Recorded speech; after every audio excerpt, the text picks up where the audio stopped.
अब जो अपन आज स्टार्ट कर रहे हैं वो वाला पोर्शन आप लोगों ने नहीं पढ़ा और बहुत इंपॉर्टेंट पोर्शन है। जो आज पहली क्लास अटेंड नहीं करेंगे, ये मान के चलिए उनको बहुत दिक्कत होगी, फिर वो आगे समझना उनके लिए टफ होगा जब तक वो उसको रिपीट नहीं करेंगे, घर में एक बार उसको रीड नहीं करेंगे।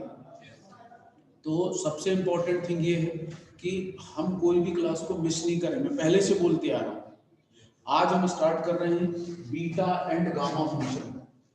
आज का जो टॉपिक है बीटा एंड गामा फंक्शन। तो बीटा और गामा फंक्शन में जो चीज हमको स्टार्ट करनी है, आज सबसे पहले स्टार्ट करेंगे definition of beta function. Definition of beta function.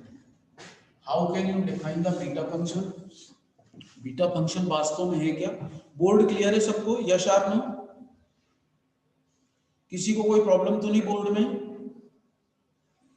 Rajveer, Laxmikant, Manjay, no sir. Board clear दिख रहा है? Yes sir. Yes sir clear. चलिए ठीक ठीक। तो बीटा फंक्शन की अपन लोग डेफिनेशन स्टार्ट करते हैं कि व्हाट इज बीटा फंक्शन। और बीटा फंक्शन देखिए, आप लोगों ने ये बीटा और गामा फंक्शन का सबसे इंपॉर्टेंट यूज है इंटीग्रेशन में। कि कोई भी मतलब अपन कोई इंटीग्रेशन अपनी मेथड से नहीं होता था। जैसे अपन ने प्रोडक्ट का लगा दिया, कोई फार्मूला वाला लगा दिया, एक फंक्शन उसमें एग्जिस्ट है, दूसरे को टी मान के कर लेते थे, ये सब मेथड थी उसमें। पार्शियल फ्रैक्शन लगा के उसको कर लेते थे। तो ये उसमें मेथडें थी जिसके थ्रू अपन लोग उसमें अप्लाई करके सॉल्व कर लेते थे। अब यहाँ पे जो अपन कर रहे हैं, जो यहाँ अपने को करना है, उसमें बहुत इंपॉर्टेंट पोर्शन है कि बीटा फंक्शन में हमें करना क्या है, उसको कैसे ले जाके सॉल्व करना है। तो बीटा फंक्शन की पहले डेफिनेशन लिखते हैं कि बीटा फंक्शन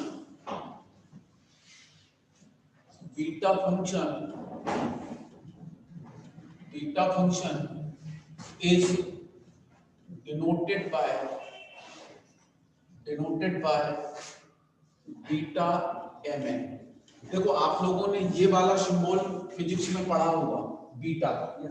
तो बीटा को ये सिंबल नहीं लेना है अपने को, हमको क्या लेना है? केवल और केवल v लेना है। we can use only v। तो beta function is denoted by beta mn, where and is defined by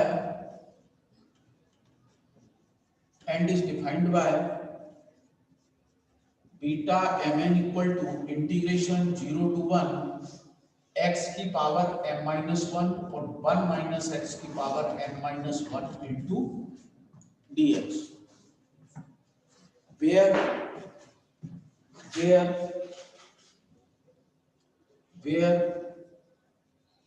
m and n are integer या फिर इंटीजर भी हो सकते हैं और फ्रैक्शनल के फॉर्म में भी हो सकते हैं। 1/2, 1/3 ये भी हो सकता है इसमें। क्लियर है? किसी को डाउट तो नहीं इसमें? तो this is the basic part of the beta function. इसमें ये जो टर्म है, ये जो फार्मूला है, इसमें n क्या है, n क्या है, ये आपको मालूम होना चाहिए। और ये वाला फार्मूला आपको ऑलवेज याद होना चाहिए। यदि आपको ये फार्मूला याद है, इसकी जितनी प्रॉपर्टी है, सभी प्रॉपर्टीज को यदि आप बहुत अच्छे से याद कर लेंगे, उनका यूज करना सीख जाएंगे, तो ये मान के चलिए टफ इंटीग्रेशन आप कर सकते हो। अभी आप देखोगे ना, वो इंटीग्रेशन की आपकी 12th की कोई मेथड नहीं होती, लेकिन हम वो इंटीग्रेशन यहाँ सॉल्व करके बताएंगे। और काय का यूज करके? केवल बीटा और गामा फंक्शन का यूज करके। क्लियर है सबको ना? तो इसकी लिमिट यही रहेगी, 0 to 1 ही रहेगी, फिक्स है इसकी लिमिट। ठीक है? तो this is the beta and gamma function. ठीक है ना? अब गामा फंक्शन की बात अपन बाद में करेंगे, पहले इसके बेसिक पार्ट को देख लें। तो इसकी कुछ इंपॉर्टेंट प्रॉपर्टीज वो नोट करो। सम इंपॉर्टेंट प्रॉपर्टीज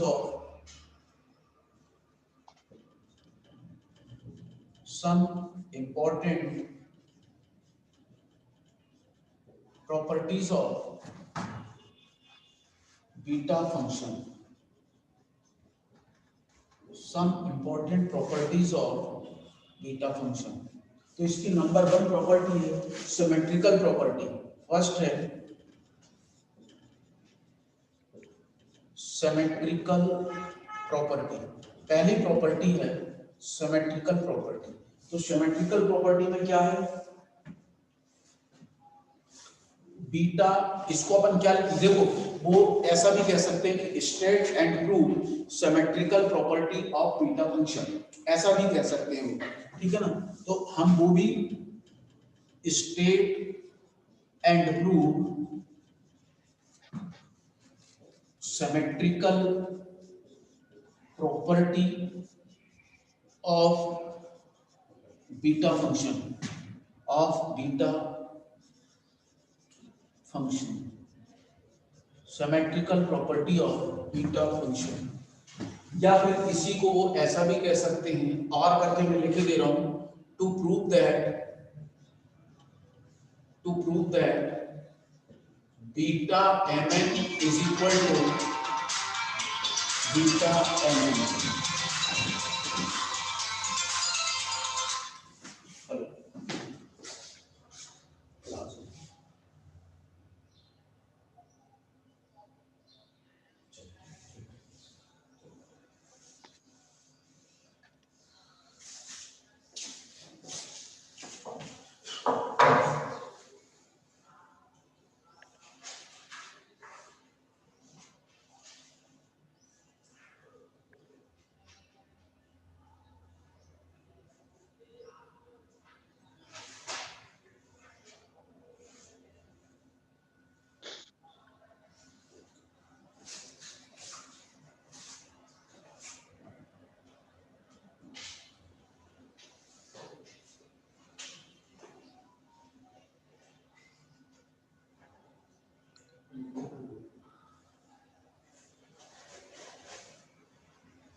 तो इस वाले में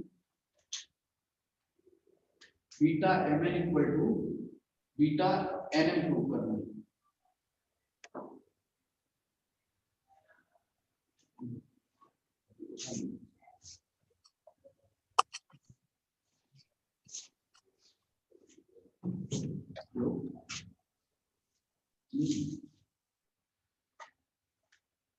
हाँ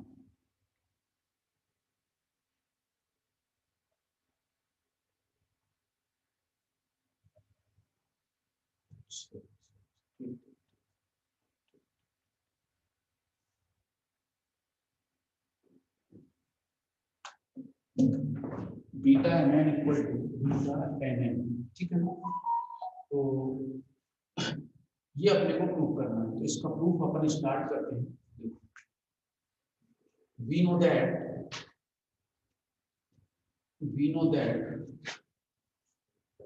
बीटा mn equal to integration 0 to 1 x की power n minus 1 1 minus x की power n minus 1 into dx।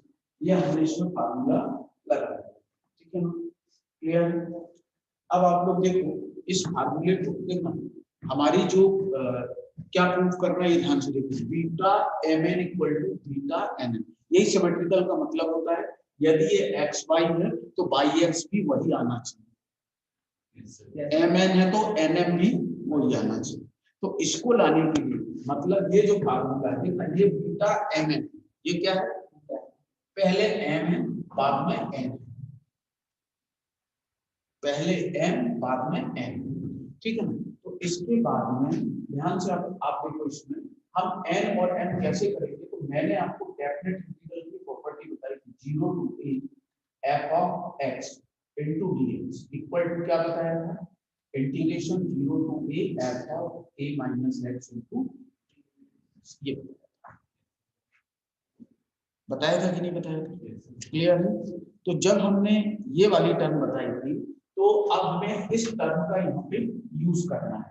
इस टर्म को कैसे यूज करेंगे, 0 to 1, देखिएगा सब लोग ध्यान से देखो, x के स्थान पे क्या रखना है, लिमिट में से x को माइनस कर, अपर लिमिट में से x, ये डेफिनेट इंटीग्रल की प्रॉपर्टी है। तो दिस शुड बी, इसके स्थान पे 1 माइनस x की power m minus, upper limit minus है इनटू 1 माइनस इसके स्थान पर 1 minus x n minus 1 into 0 to 1 1 minus x की power n minus 1 1 minus 1 plus x की पावर n माइनस इनटू ये इससे कैंसिल। तो अब आप देखो 0 to 1 1 माइनस x की पावर n माइनस 1 x की power n minus 1 into dx। आप लोग ध्यान से देखो, बीटा mn क्या होता है, x की पहले टर्म आती है 1 माइनस x बाद में, तो हम इसको पहले लिखें और इसको इनटू में हम लोग लिख सकते हैं। तो 0 to 1 x की power n minus 1 1 minus x की पावर n माइनस 1 इनटू, और यदि बीटा mn क्या होता है, m पहले आता है n और n किसके ऊपर होता है, x माइनस 1 माइनस x के ऊपर, और m किसके ऊपर, तो x। तो देखिए आप इसकी वैल्यू कितनी हो जाएगी, beta n n, this is beta n। कोई प्रॉब्लम इसमें, कोई प्रॉब्लम है इसमें, ठीक। ये पहली प्रॉपर्टी है जो बीटा फंक्शन की अपने को करते हैं, बहुत इंपॉर्टेंट प्रॉपर्टी है। इस प्रॉपर्टी का यूज आप लोग करोगे और इस प्रॉपर्टी को आप करना, यदि यूज सीख है तो मान के चलिए बीटा mn जहां पर हम उसको बीटा nm भी लिख सकते हैं।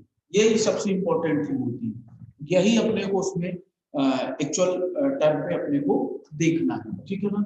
अब आप लोग ध्यान से देखो इसमें कि ये तो हो गया beta mn equal to beta nm। अब देखिए अगली जो प्रॉपर्टी है उसको अपने को कैसे यूज करना है, सेकंड प्रॉपर्टी, ये प्रॉपर्टी नंबर फर्स्ट। इसके बाद हम करो to prove that second property, to prove that beta mn equal to integration 0 से pi by 2 sin 2n minus 1 theta cos 2n minus 1 theta into h। अब हमें ये ट्रिग्नोमेट्रिकल टर्म में भी इसको हम प्रूव कर सकते हैं। ट्रिग्नोमेट्रिकल टर्म में हम इसको कैसे लिखेंगे, कैसे इसको प्रूव करेंगे, ये अपने को मालूम होना चाहिए। तो ट्रिग्नोमेट्रिकली जब टर्म में चलते हैं तो अपन इसको कैसे लिखेंगे और कैसे प्रूव करेंगे, ये सबसे इंपॉर्टेंट है। नोट करो इसको, क्या होना है, अभी थीटा के बाद क्या लिखा, ये उसके बाद ये cos we know that beta mn is equal to 0 से pi by 2 sin 2n minus 1 theta cos 2n minus 1 theta into, ये अपने को कर दिया। किसी को डाउट इसमें नहीं, ठीक है ना। अब आप लोग ध्यान से देखो, ये अपने पास में ये टर्म आ गई। अब sorry, beta mn equal to क्या होता है, इंटीग्रेशन 0 to 1 x की power n minus 1 1 minus x की पावर n minus 1। ये फार्मूले को यूज करना, वो तो प्रूव करना है। तो ये हमारे पास में गिवन टर्म है। अब आप लोग देखिए, हमें जो बीटा mn प्रूव करना है वो ट्रिग्नोमेट्रिकल टर्म में प्रूव करना, साइन और कॉस में। अब आपको इसमें साइन और कॉस की इनइक्वालिटीज मालूम होनी चाहिए। तो अपन क्या इनइक्वालिटी देखते हैं ऑन पुटिंग, ध्यान से देखना आपको तुरंत समझ। यदि मैं यहाँ इस x को साइन स्क्वायर से रिप्लेस कर दूं तो 1 माइनस साइन स्क्वायर थीटा क्या होता है, और यहाँ पे साइन स्क्वायर है। यदि कॉस स्क्वायर से रिप्लेस करता हूं तो साइन स्क्वायर आ जाएगा। तो दोनों में से किसी एक को अपन सेलेक्ट कर सकते हैं। तो देखिए ये जो सब्स्टिट्यूशन है, ये सब्स्टिट्यूशन आपसे कब समझ में आएगा, जब आप उसकी बार बार प्रैक्टिस करेंगे, नहीं तो आपको समझ में नहीं आएगा। और क्वेश्चन को देखने से फोकस होगा, और फोकस कब होगा, जब आपके माइंड में पूरी इक्वालिटी होगी, पूरे फार्मूले होंगे, तब आपसे ये चीजें बनेंगी। ओके, तो on putting x equal to sine square theta, तो ये x को काय में बदल रहा हूं, थीटा में बदल रहा हूं। साइन तो अपना एक माध्यम है, उसमें dx अपन थीटा, पहले पावर का होगा तो 2 साइन थीटा, पावर का हो गया, अब साइन का होगा तो क्या होगा, cos थीटा। तो dx इक्वल टू कितना होगा, 2 sine theta into cos theta into, किसी कोई प्रॉब्लम इसमें। अब देखिए जब आप x को साइन में बदल रहे हैं, इसको बदल रहे हैं x को, यदि आप साइन में बदल रहे हैं तो इसका मतलब ये है साइन थीटा में बदल रहे हैं, तो ये x की लिमिट है। जब थीटा की लिमिट काय में आएगी, एंगल के फॉर्मेट में, थीटा की लिमिट काय में आएगी, एंगल के फॉर्मेट में। क्लियर है? तो अब ये तो अपना चेंज हुआ है, ये लिमिट भी चेंज होगी। अब लिमिट कैसे चेंज होगी, ये भी आप लोगों ने सीखा होगा, फर्स्ट स्टैंडर्ड पे चेंज करना सीखा ही होगा। मैं एक बार आपको बताता हूँ कैसे चेंज होगी। देखना x इक्वल टू आपके पास कितना है, साइन स्क्वायर। पहले मैं इसको चेंज करता हूँ, x की वैल्यू 0, तो x के स्थान पर इसका स्क्वायर रूट लिया तो 0 साइन थीटा। 0 किसकी होती है, साइन 0 की होती है, तो साइन थीटा। साइन से साइन कैंसिल, तो 0 इक्वल टू कितना आ गया, थीटा। तो beta mn equal to limit 0 आ गई, 0 तो 0 ही रही। अब इसके बाद मैं कितना रखता हूँ, उसमें 1 रखता हूँ। अब कितना रखता हूँ, 1 रखता हूँ, और इसका स्क्वायर रूट लिया तो प्लस माइनस बना है। अभी हमारे पास पॉजिटिव टर्म की बात करेंगे, नेगेटिव की बात नहीं कर रहे। तो प्लस 1 आ गया, ठीक है। और 1 कितने की होती है वैल्यू, साइन में 90, दिस इज 90। तो अब इसकी अपर लिमिट कितनी होगी, यदि आप नेगेटिव टर्म लोगे तो फिर नेगेटिव वैल्यू देखना पड़ेगा कि नेगेटिव -1 किसकी होती है, लेकिन वो हमारे पास में वो लिमिट प्रूफ नहीं करा रहे। हमें कौन सी लिमिट प्रूफ करवाना है, पॉजिटिव टर्म, ठीक है। तो दिस इक्वल टू इस x के स्थान पे कितना रख दूं, sign square theta, n-1, 1 minus sign square theta, n-1, और dx के स्थान पे कितना रख दूं, 2 sine theta cos theta d theta. This should be, ये 2 कहां जाएगा, बाहर, 0 से π/2, ये 2 का इन दोनों में मल्टीप्लिकेशन, तो साइन 2m-2 थीटा, और ये हो जाएगा cos स्क्वायर थीटा, होगा कि नहीं होगा, और स्क्वायर का इसमें मल्टीप्लिकेशन होगा तो cos 2n-2 theta sine theta cos theta d। अब अगली स्टेप में आप लोगों को ध्यान रखना है, बीटा mn इक्वल टू 0 से π/2। देखना ये साइन 2m-2 थीटा, इसकी पावर 1 है, तो यहाँ पे एक कम हो जाएगा, तो साइन 2m-1 थीटा। ऐसे ही cos में भी एक कम हो जाएगा। कोई प्रॉब्लम इसमें, किसी को डाउट इसमें, डाउट है क्या किसी को इसमें, किसमें, ये इसकी पावर 1 है प्लस की, और इसकी पावर -2 है, इसका बेस सेम है तो पावर का सम होगा, तो 2m-2 + 1, तो -1 बचेगा। ऐसे cos में होगा, ठीक है ना। तो ये अपनी, अभी मैं आपको आज केवल इसका स्टार्टिंग पोर्शन था, अभी जो अपनी क्लास होगी ना दोपहर वाली, उसमें इसके आगे की प्रॉपर्टी करेंगे और कुछ न्यूमेरिकल पे भी फोकस करेंगे। 2 प्रॉपर्टी, अभी मैं आपको ज्यादा प्रॉपर्टी इसलिए नहीं बताई कि खूब सारी तुरंत हो जाएंगी, तो तीसरी और चौथी प्रॉपर्टी भी मेरे को इसमें बताना था, तो वो अभी मैं जो दोपहर की क्लास होगी ना उसमें मैं आप लोगों को डिस्कस करूंगा।